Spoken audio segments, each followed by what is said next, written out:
All right. So, thank you everybody for coming tonight. And those of you who are watching it in the future, thank you for tuning in. Like I said, today's session is going to be on branding yourself as an author. This is going to be kind of an introduction to branding, what it is, how you can do it yourself, and the rest of the sessions that we're going to go throughout the year, which I dropped that list in the Discord and it's pinned in the author chat channel. So, all the other classes that we're going to be having throughout the year are going to be relating to branding yourself as an author. This is just kind of a broad introduction to get us started and make sure we're all on the same page on what branding is and how we do it. So first question, what the hell is branding? Branding is simply the process of creating a strong, positive perception of yourself and your books in the customer's mind. You do this by combining elements like style, which can be your colors, your fonts, your logo, your voice, your projection, so things like your author bio and photo, your website, your social media, and perhaps most importantly, consistency across all of those. And I know what you're thinking. Branding sounds like something that is mainly for big corporate big corporate companies. And while you may not be a multinational corporation, you do have one thing in common with them. You're both selling a product, and you need a positive, engaging image to go with it. So, effective branding helps authors build that loyal customer base that we all look for. It's just a proven fact that people often find and fall in love with an author way before they ever read the book. And your branding is what tells someone why they should read your book. There was a study, I can't remember off the top of my head who it was by, but they did a study at a bookstore, and one of the main influencers of book buying was author reputation. According to Zendesk, which is a company that provides software as a service products related to customer support, sales, customer communications, things like that, 87% of consumers said consistent branding across all online and traditional platforms was important. So, Steve Harvey says that the survey says 87% of consumers are looking for consistent branding. So we'll get into how to brand yourself and how to be consistent with your branding. So there are two types of branding that authors themselves have, and that's passive and active branding. Passive branding is basically the self you portray to the world without really thinking about it. I mean, you have a brand. Did you know that? Everybody has a brand. Not everybody realizes what they have a brand though.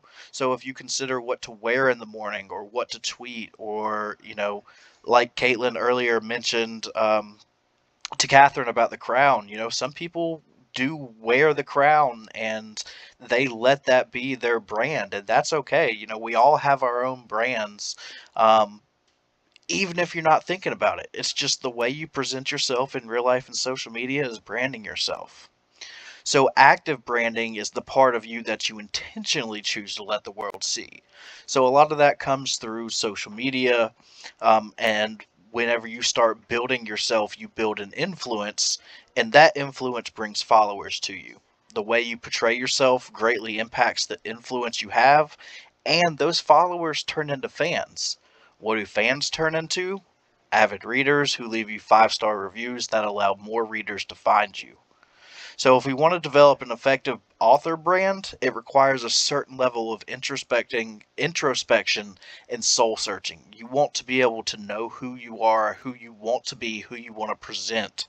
You need to dig deep and define what you do, why you do it, and who you are, and be very, very clear on why this should matter to the reader. So, starting off, show off a little bit. Create a style guide using colors, fonts, images, other visual elements to quickly convey who you are. It may sound like it's coming out of left field, but a big part of your branding is visual. You want to have a consistent and cohesive brand identity, so to do that, you want to make sure you create a style guide, whether it's a 1 page, 2 page, 3 page style guide. You want to decide your colors that you'll consistently use. You'll want to use the types of fonts. And whenever you're going for colors, use the exact colors, hex numbers, RGB numbers, anything like that that you can use to make sure you're using the same branding consistently across all of your advertising. The types of fonts you want to use, Defy and Font Squirrel are two great websites that have a wide collection of images or wide collection of fonts that you can use. Plus your logo. We'll go into the logo in a little bit. Other things that you can consider to put on your style guide would be the types of images that you want to use for social media, for your website, for your blog. If you want to have a certain aesthetic that you want people to look at to see whenever they think of you. So, for example, whenever on our Tea with Coffee website, we have a lot of neon signs to give kind of that coffee shop, old school 80s coffee shop vibe. And that's really what we're going for. And basically, what you're trying to do with this style guide is define the tone, the style, and your message. Clean formatting is huge when it comes to marketing. Um, you want to decide what you want to communicate, then choose the style that's going to help you communicate that theme throughout your author brand. And this is just a example of our branding guide. Simple, 1 page. It's got the logo at the top. It's got the variant logos underneath that. It's got all of our colors that we use for both our regular logo and our alternate logo, as well as headings and body fonts. You can go in and add more stuff to it, anything you find relevant, types of images you want to use, or excuse me, or your social media handles that you want to use. Just being sure everything is consistent together. That's where the style guide comes in and pulls everything together for you. So, logo. Are you saying my face isn't good enough? No. The author logo is your visual signature. It's your calling card, per se. So this is mine. The brain with the coffee bean on the top, that's my calling card. My logo was earlier, has my actual signature underneath that. So you always want to have your name, but I just want to use this as a calling, as what your image can look like. Basically, your logo helps people immediately recognize you no matter where you are, whether it's online or offline. They're identification markers for your website. I use it as part of my heading and as my icon, but you can also use your logo other places, like your social media profiles, your membership profiles to Goodreads and BookBub and things like that. I have mine on my business card. If you want to have stationery and any other printed materials, you can have a logo on there. Uh, your logo can be as simple as your name in a well-designed font, or something a little more complex with graphics and different design elements, like mine does. But the main three components you should get right for a good result is, first, you want to make sure the typography is right. Um, the font should definitely suit your genre. If you're multi-genre like I am, it can make it a little difficult, but I think most of our authors are mainly one genre or a very close family of genres. Um, you want to avoid classic typefaces that already have strong associations with other brands or maybe other authors, but also, most importantly for me, make sure the text is easily readable. Because if you can't read the name, you're never going to know who it is, even if you see that logo. Unless you have your logo on your books or somewhere in your books, it's going to be hard for them to catch that. So the second is color. You want the colors to carry the emotional weight of your writing style. So my writing style is a lot about mental health, and that's why I went with the gray and the yellow. I felt like it was they contrast very well. The gray kind of represents the how the cloudy days and the yellow represents the sunshine that you can have whenever you have bipolar like I do. So that's kind of the where the emotional weight comes into my color design scheme for my personal brand. And finally, we talked a little bit about imagery and embellishments. They should suit its vibe and not distract from the focal point. And the focal point is your name. So any visual element of the logo should tell more about your genre, style, personality, but your name should be what draws people to say, okay, that is Tyler Wittkofsky's logo, or that is Catherine Malcolm's logo. So anything like that, we want to make sure that your name is first and foremost, but it's a recognizable image that goes with it. You have a voice, now develop it, damn it. Your author voice is how you talk in person and online. Like Kevin Hart said, say it with your chest. People want to hear what you have to say, but more importantly, they care how you say it. Um, whenever you're on social media, you want to know people. You don't want to just know the knowledge that they bring. You want to really know somebody. It's how you communicate to the people around you, the type of punctuation you use, even the emojis or the GIFs that you use. You want to make sure they consistently stay in that time box in your messages so that way you're being very consistent with your voice. So you're just projecting. Once you have a brand, you want to make sure it's all aligned across all of your assets. So once you have your style guide, once you have your logo, your colors, your fonts, the types of images you want to use, then you're going to focus on building that perfect author bio, photo, website, and social media platforms. First and foremost, tell them who you are. Concentrate on writing an author bio that will express your abilities, personality, and interest. And we're all writers, so write it creatively. Oh, wow, that was terrible. Creatively. You want to be able to use that bio on news sites where you're registered. Even on our, like our website, we use author bios on our website for all of our authors, and we let our authors create their own because you know you best, but you also are the best writers to write about yourself. Um, Most people buying your book won't know who you are or why to care about you. So that's why we have to tell them. We have to use your bio because they impact sales, it impacts reputation, it impacts book marketing, it impacts social media. But what makes a truly good bio? You want to include achievements that build credibility or things that are interesting to the reader, but you don't want to go overboard. Mention any books you've written and your website, but don't oversell them. You don't want to make it all about your books, all about your website. You want to show a real human life to or human side to yourself. And keep it short, between 100 and 200 words is what I recommend. I've seen some that go 250, 300. Those get a little wordy and a little lengthy. But you've got to do what you got to do to make it interesting without leaving anything important out.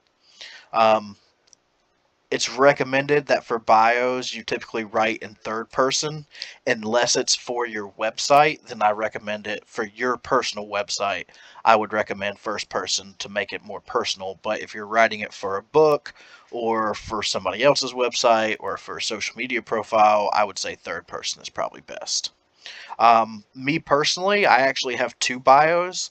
I have one short one that runs about 150 words, and then I have a longer one that's about 2 pages that's actually linked on my website in the media kit. So it's got a lot more information about me, expands on my books, expands on my podcasts, and things like that.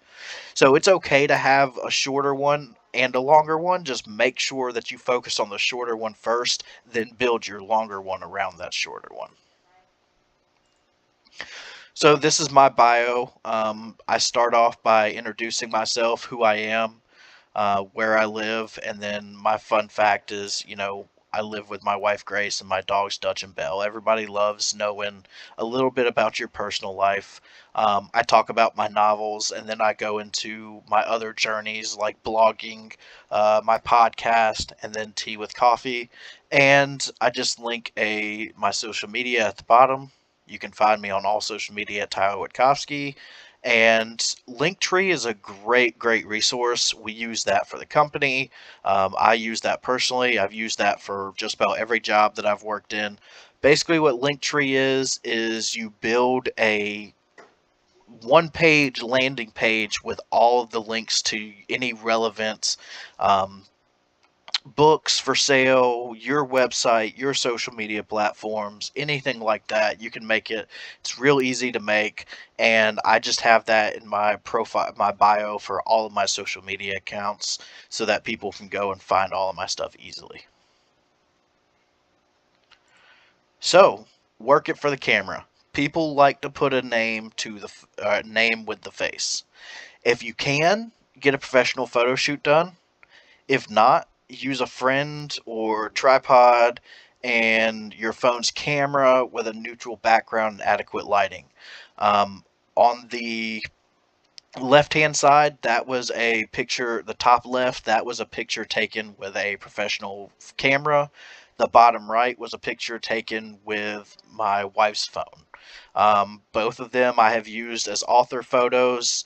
Um, I've still got the gray hat and the pink, and obviously the beard is there, so you can tell it's the same person, but one is more for my romance, one is more for a personal feeling, because it shows more personality, in my opinion. But we know humans are visual creatures, and a headshot can reveal a lot about your personal brand. Like I said, the pink kind of promotes my romance. I've got gray to match with my brand, my personal brand. Um, a good headshot framed from the chest up, as you can see in both of these, about midway down my chest up to my top of my head.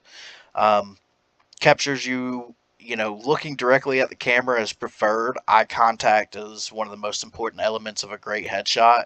Um, that's typically, a very standard thing for headshots, but sometimes the more natural looking away from the camera also works. So you've got to take what works and make and see what works for your brand the best. Make sure there's good lighting on your face.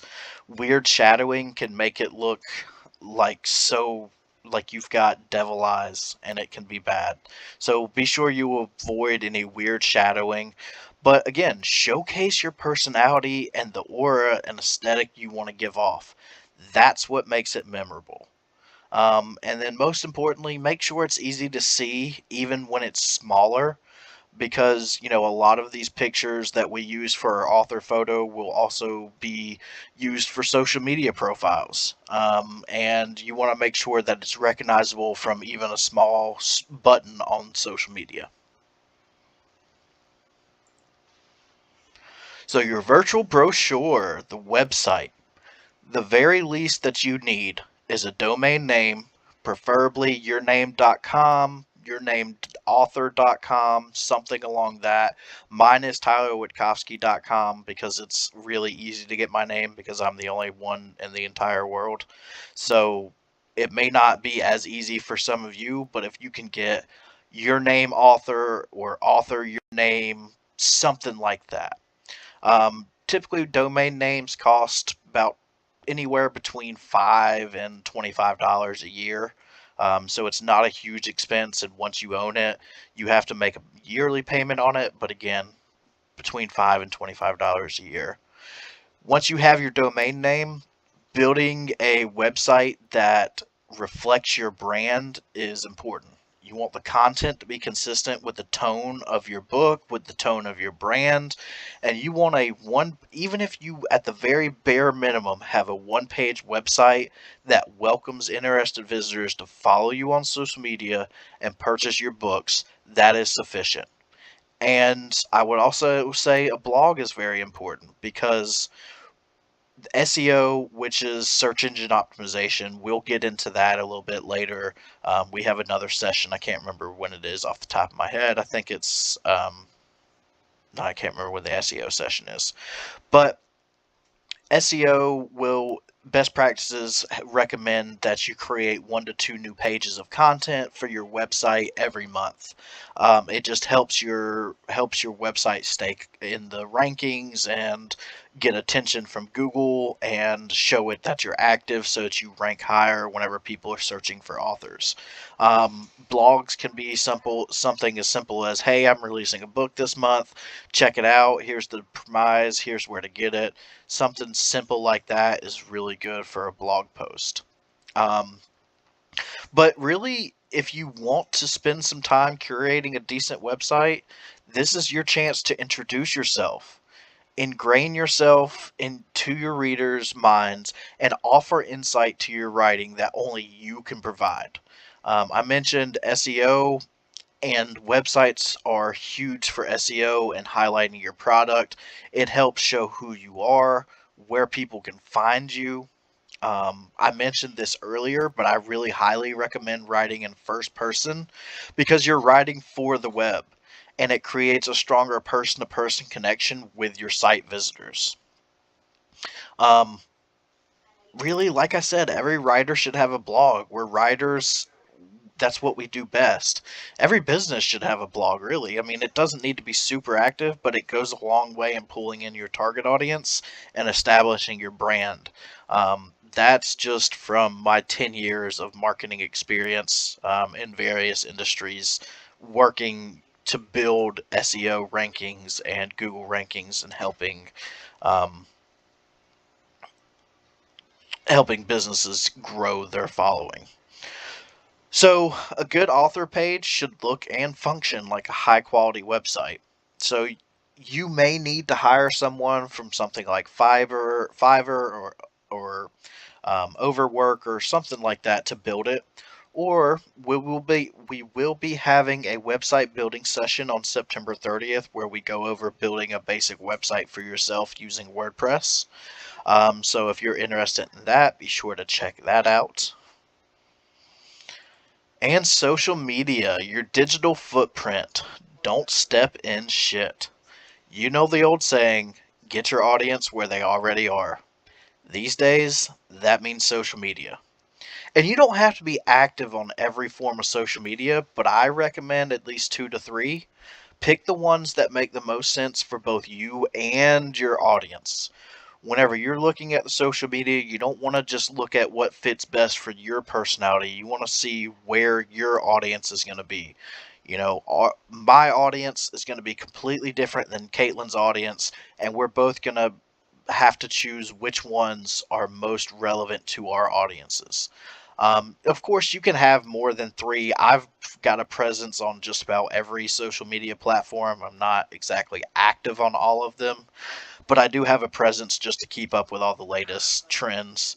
Um, and my biggest recommendation is try to get the same name or handle for all of your social media accounts. That way it just keeps it easy and consistent for people to find you.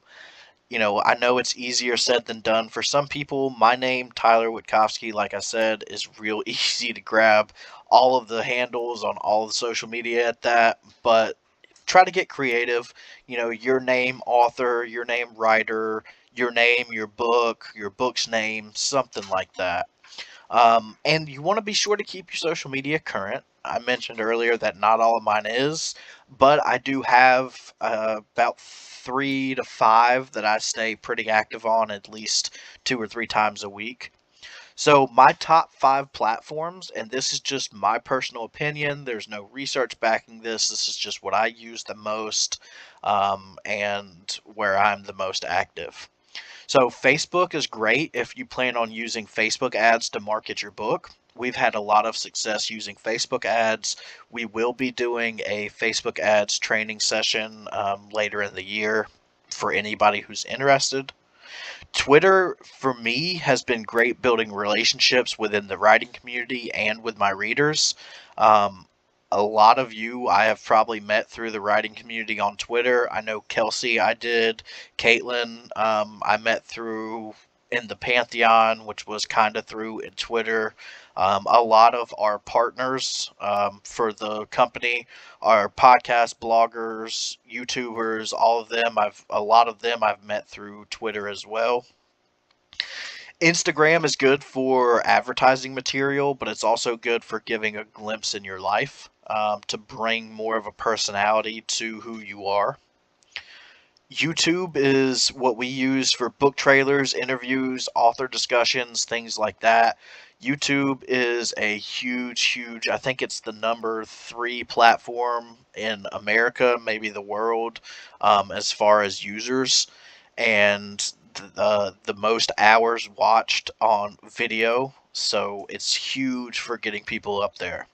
Speaking of video, we all probably know about TikTok. It's a newer platform that allows people to upload videos of themselves, and it's good for allowing your readers to actually hear from you. And there's a lot of trends that go on. If you're on TikTok, you're probably part of Book Talk, and you can follow on to trends there and be able to take advantage of sounds and hashtags to get your stuff in front of the readers that you want to link with. Some other platforms, and I have a presence on just about all of these. LinkedIn, used mainly for professional development and nonfiction authors. I use it more so for my jobs and things other than the company and building business connections, not really anything writing related. But some people do have a lot of success on LinkedIn. Um, I haven't seen very many fiction authors have success, but I have seen a ton of non-fiction authors have success. Pinterest is great for creating inspiration boards, expressing your character and book aesthetics, and building pins and boards that give your reader a glimpse into your creative mind and lets them see what exactly was your inspiration behind character X, Y, and Z. Tumblr. Caitlin, Kelsey, do you know what Tumblr is? Because I'm gonna be honest, I don't. Yeah, I can tag it. Yeah. So, Okay. Tumblr was a blogging website that was a lot more popular while I was in college, which would have been the late 2010s.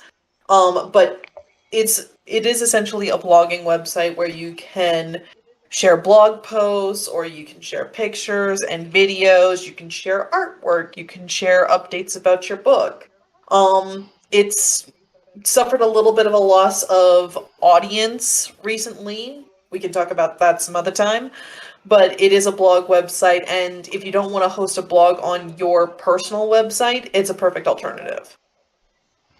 Perfect. Thank you. Um, Snapchat. Snapchat can be used for a lot of things. I've seen a lot more businesses using it for promoting their products and subscribe and stories and subscribing to influencers. So it may be a good market to crack into for authors because it is becoming so popular with their story modes. So if it's something you're interested in checking out, you may be able to create your own influencer atmosphere on Snapchat. Reddit has a lot of options for community building as well. I'm not an expert on Reddit. I do have an account, but I don't use it regularly. But a lot of people use it and love it for building audiences and readers and connecting with people who are writers or who have an interest about what you're writing. So it's also a really good option. There are a ton of other social media platforms that appear every day, it feels like. These are like the big ones that are going strong, have been going strong for a couple years. Tumblr seems to be on the downfall, so that one may be out in a couple years. But these are some good options for you to get on. But like I said, at least two or three. Try to stay active on. Be consistent with them. Speaking of consistency, that is the key in the game of branding. If you want to build a strong personal brand, you've got to be consistent. If your website has a creepy gothic theme, don't brand your Facebook page with sparkles and unicorns because they just don't go hand in hand. Especially if you're writing nonfiction, because then you've just got three different themes that are all out of left field. Um, like the gift says, I like consistency in an otherwise orderless existence, and I think we can all agree with that. But being sure that you stay on the same track, that you're not going 1,000 different directions, unless that's your brand. If that's your brand, then go for it. But stay consistent if that's your brand. And that is all I've got, y'all. Did we have